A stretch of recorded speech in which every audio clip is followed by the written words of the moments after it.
Welcome to Luca and Miguel. Enjoy the video. You begin by verifying your system and libraries. This saves time later. Once your GPU drivers and Visual C++ runtimes are current, download the latest Yuzu build and the required keys or game dumps. Make sure virtualization or any BIOS features for performance are enabled, otherwise emulation will be slow.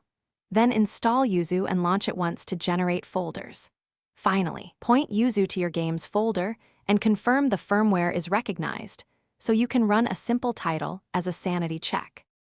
Next, you optimize settings to balance speed and compatibility. Choose the Vulkan backend when available, because it typically yields smoother frame rates on modern cards.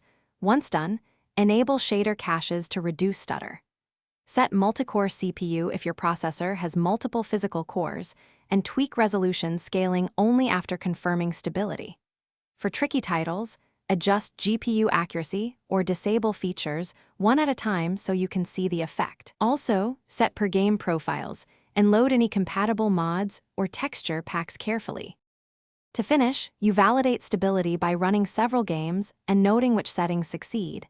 This builds a quick reference for future tweaks. If you hit crashes or graphical corruption, check Yuzu logs for errors and compare them with known issues.